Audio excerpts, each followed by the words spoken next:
Question number 2 सब question 7. दोन equations आपल्याला दिलेले आहेत ते जरा नीट वाचूया. 99x plus 101y is equal to 499.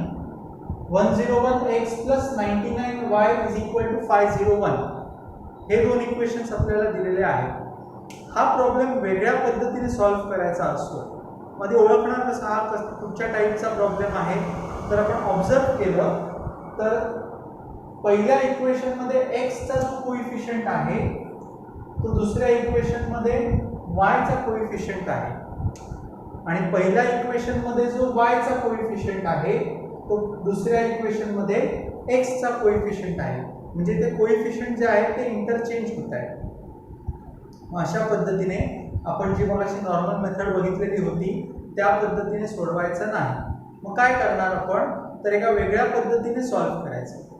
जेव्हा सुद्धा कोएफिशियंट्स इंटरचेंज होतात त्यावेळेला आपण दोन्ही इक्वेशन्स आहेत त्याच परिस्थितीमध्ये ऍड करणार.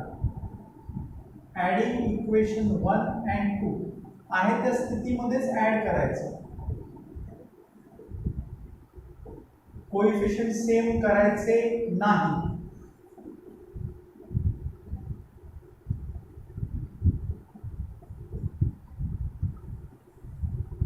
ऍड करूया आपण 99 प्लस 101 ऍड केल्यानंतर 200 मिळालं. 101 प्लस 99 ऍड केल्यानंतर 200 मिळालं. 499 प्लस 501 ऍड केल्यानंतर 1000 मिळालं. ऑब्झर्व केलं तर संपूर्ण इक्वेशन 200 ने डिव्हिजिबल आहे. मग डिवाइडिंग बोथ साइड्स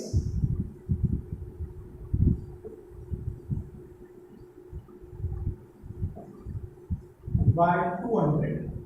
मग इथे 200 ने डिवाइड केल्यानंतर 200 कॅन्सल होणार. इकडे 200 ने डिवाइड केल्यानंतर 200 कॅन्सल होणार. इथे 200 ने डिवाइड केल्यानंतर 200 कॅन्सल होऊन 5 येणार. 1000 अपॉन 200. 2 1 जा 2 5. मग हे आपल्याला एक नवीन इक्वेशन मिळालेलं आहे की जे कंपॅरेटिव्हली सोपं आहे. ह्याला आपण म्हणूया इक्वेशन नंबर 3. Equation number 3. आता हे दोन्ही इक्वेशन्स आहे त्या स्थितीमध्ये सबट्रॅक्ट करायचं.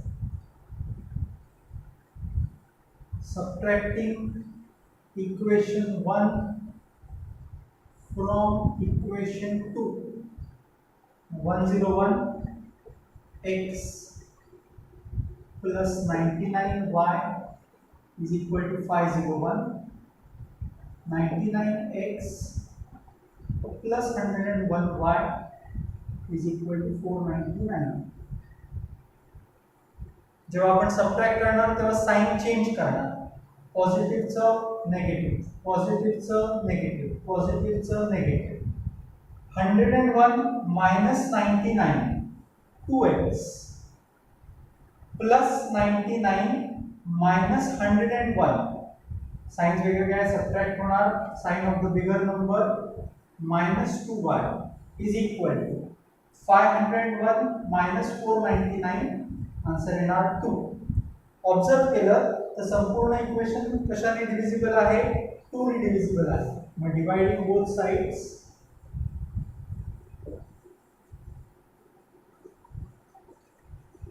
बाय 2. इथे 2 ने डिव्हिजिबल आहे. 2 ने डिवाइड करणार x minus y is equal to 1.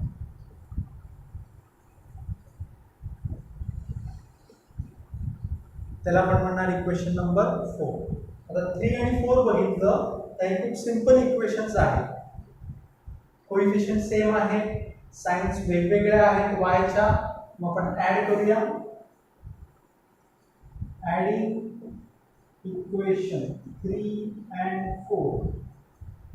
3 and 4 add करणार. मग x plus y is equal to 5.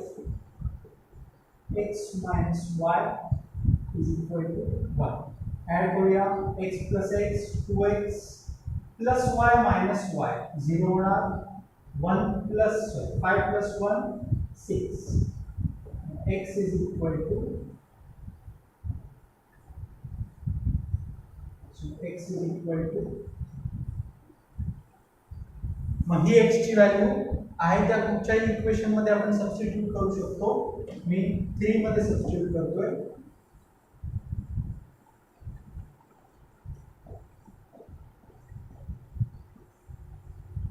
In equation number 3, so we have 3 plus y is equal to 5.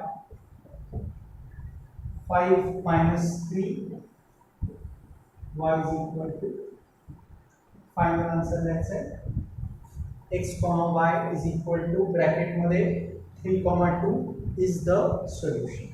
मग अशा पद्धतीने हा प्रॉब्लेम आणि याच्या पुढचा जो प्रॉब्लेम आहे तो सॉल्व्ह करायचा आहे. काय वेगळं आहे तर तिथे कोएफिशियंट्स इंटरचेंज होतात. तिकडे पहिली स्टेप काय आहे त्या परिस्थितीमध्ये ऍड करायचं, सिम्प्लिफाय करायचं, आहे त्या परिस्थितीमध्ये सबट्रॅक्ट करायचं, सिम्प्लिफाय करायचं, आणि मग जे 2 नवीन इक्वेशन्स मिळालेले आहेत त्यांना सॉल्व्ह करून आन्सर जे आहे ते आन्सर फाइंड करायचं. अशा पद्धतीने हा प्रॉब्लेम आणि याचा पुढचा जो प्रॉब्लेम आहे तो सॉल्व्ह